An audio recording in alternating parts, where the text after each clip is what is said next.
Hello and welcome to our presentation on International Education Systems, a four-frame analysis of organizations. I'd like to start with an introduction. From our research and personal experience, all three of us looked at international education organizations that go from continent to continent around the world.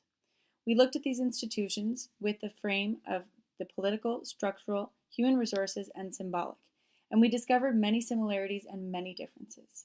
Some of the similarities included the strong dedication of teachers toward their job and their willingness to go the extra mile to ensure student success.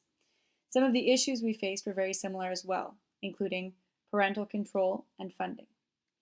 We'll start by examining the United World College Organization, a non-for-profit with 17 schools and colleges in 5 continents with 9,000 students. I personally worked at UWC Southeast Asia for a year, learning about the IB and GCSE curriculum. My goal is to explore the parent and alumni influence of the framework and how these flaws can be rectified. The school was funded in 1962, and the first UWC was opened in South Wales that same year. The goal was to bring students together around the world that had faced post-war conflict as representatives of peace through education. I'd like to start with the structural frame. UWC is governed by an international board and the UWC Council. The council is made up of college heads, chairs, national committee members, and UWC alumni. Every 5 years, the council comes together to look at the framework and decide what needs to be changed so that they can fit their programming to the current needs and climate of the world around them. Any staff member, student, parent, or alumni can nominate someone to become a member of the council. Looking now at the human resources frame, with one institution there can be up to 600 teaching staff. In my personal experience, a lot of the educators were teaching abroad, so there were many opportunities for excursions so that we could better acquaint ourselves with our new location. Every staff member was also in charge of taking part of an extracurricular so that we could better represent ourselves outside our academic lives. I was fortunate enough to work with the drama department, and it was a very enriching experience, and I would say definitely helped with the human resources frame. One of the main flaws was a low level of trust in the administration. Unfortunately, the potential for growth within the teaching community is very much dictated by the parent and alumni community. Looking now at the political frame, the power lies in UWC Council and the International Board. Like I said before, staffing and council are dictated by votes, mostly cast by parents. One of the major conflicts is parental control over staff progress. Parents with community status and financial contributions are the voices most commonly considered. And finally, the symbolic frame, arguably one of the strongest frames for UWC. Every school has a globe in the middle of their campus representing the world around them and representing UWC's global status. Then at each campus, they have a different symbol to represent their part of the country or their part of the world. For instance, at UWC SEA, they had a dragon for the East Campus and a phoenix for the West Campus, representing the yin and yang of Asian mythology. My final reflections are that the structural and symbolic frames were quite strong. They obviously recognize at UWC that community and leadership are very valued, and it's important that everyone is understood and heard. That being said, like I said, one of the flaws was the human resources frame, as educators and educating leaders did not feel that their voices were as valued as they should be. Bowman and Deal stated that there are 2 very different kinds of machines, those designated to de-skill work and those designed to leverage user skills. UWC needs to put more focus on their human resources frame, therefore improving the well-being of their educating community, as they are the glue that holds this organization together. Some questions that I had were, how could we adjust the UWC Council so that the teaching staff have their voices heard? What kinds of pressures come with being a UWC student, and what coping mechanisms are put into place to help? How is the curriculum handled from one campus to another, and what steps could UWC take to improve their human resources framework? The Cognita Schools Group is just one of many corporate global school conglomerates who continuously purchases schools around the world. In fact, The Economist magazine argues that during the past quarter century, according to the International School Consultancy Group, based in Britain, their number has grown from under 1,000 schools to more than 7,300. In the year 2013 and 14, they generated over $41.6 billion in revenue and taught 3.75 million pupils globally. One could assume that this revenue continues to climb, especially in the Middle East and East Asian countries. These international schools, which were once conceived for American embassy children and other foreign business families, are now increasingly for-profit in nature, with many schools being entirely governed by corporate offices and now having little or no official parent or teacher board involvement. While students hail from countries around the world, many international school seats are increasingly taken over by a growing elite of locals in the country. In many cases, this shift from having many nationalities to more local students changes the power dynamics and decision-making within these schools. Well-connected parents are given places when rooms are filled, and in many cases, there is not adequate support for the language and special needs in each classroom. Structurally, Cognita, which began in the United Kingdom in 2004, continues to be run through their head office in England and is supported by a regional office in each geographical area. The political and structural power in Cognita schools lies with senior officers in offices which have large-scale human resources, marketing, and technological offices which dictate common policies and procedures across all 67 schools. These senior officials are listed clearly on the website, but are not present in the schools. While the policies and procedures are clear in print form, they are often not indicative of the school's culture or needs in reality.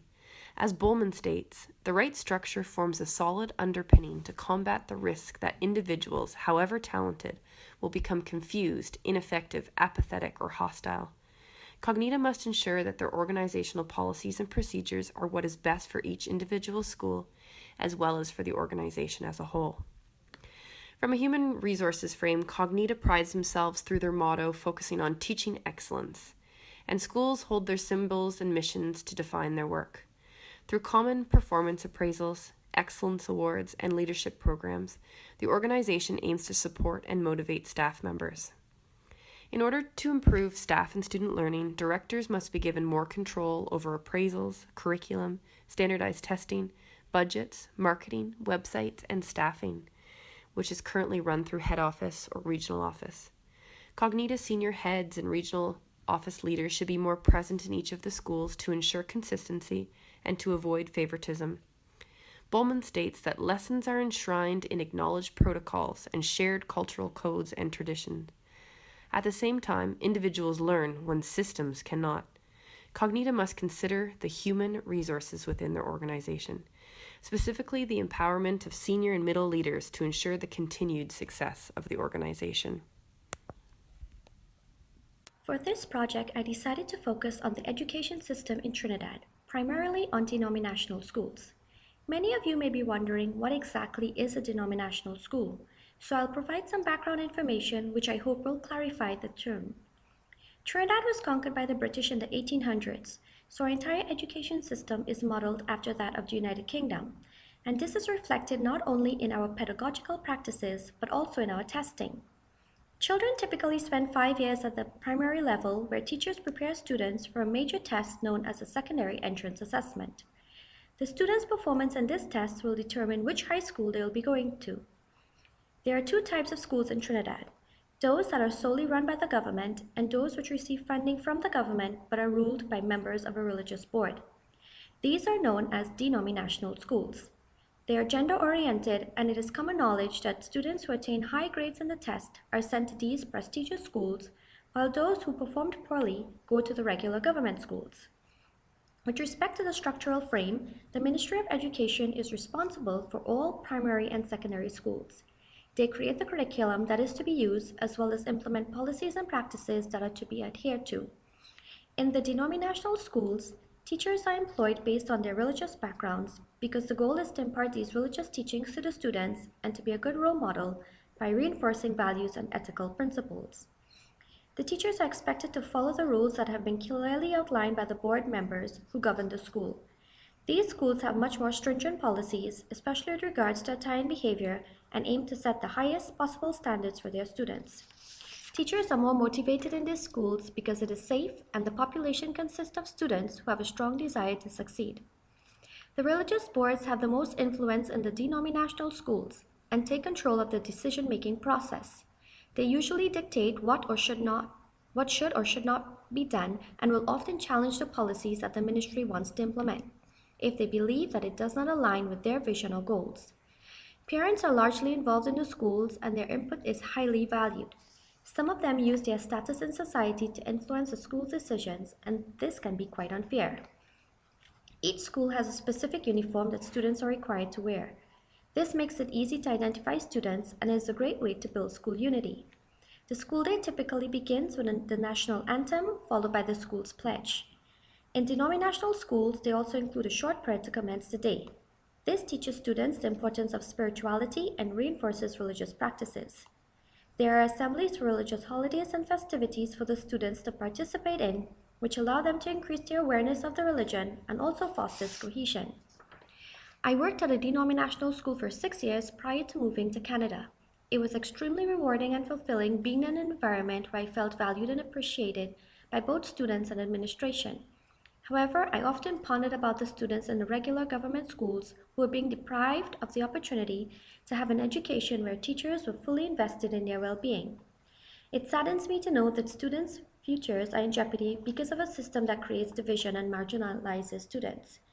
There is an elitist stigma attached to such institutions, and there exists a stark difference in the manner in which students and teachers are treated who attend these schools.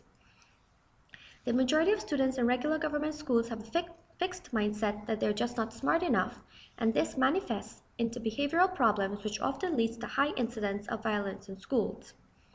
It is extremely important to recognize that while organizational systems have been in existence for a long time and can be quite beneficial in some ways, we also need to consider whether they're serving the needs of all involved or just a portion of society. Peter Gray, author of the book Freedom to Learn, said, "If schools were for learning rather than showing off, we would design them entirely differently. There would be places where people could follow their own interests, learn what they wanted to learn, try out various career paths, prepare themselves for the futures that they wanted. Everyone would be doing different things at different times, so there would be no basis for comparison. The focus would be on cooperation, not competition." Although we have noticed some very different approaches to each organization's structural, political, symbolic, and human resources frame, we've also found a number of similarities between these international organizations, despite the geographical distances between them. In terms of the structural frame, in all schools, teachers' efforts are recognized, parents' interests are taken into account, and there are strong policies and procedures. In terms of the human resources frame, all schools are focused on meeting student needs. Assemblies recognize people. Staff are rewarded for excellent performance. There are annual staff appraisals and development. In the symbolic frame, symbols exist for individual schools. Each school has a clearly articulated mission statement and vision. Each school uses uniforms. In the political frame, power is held in the hands of few people in offices. Decision-making is not always transparent. Decisions are influenced by money and student numbers. Parents have the power.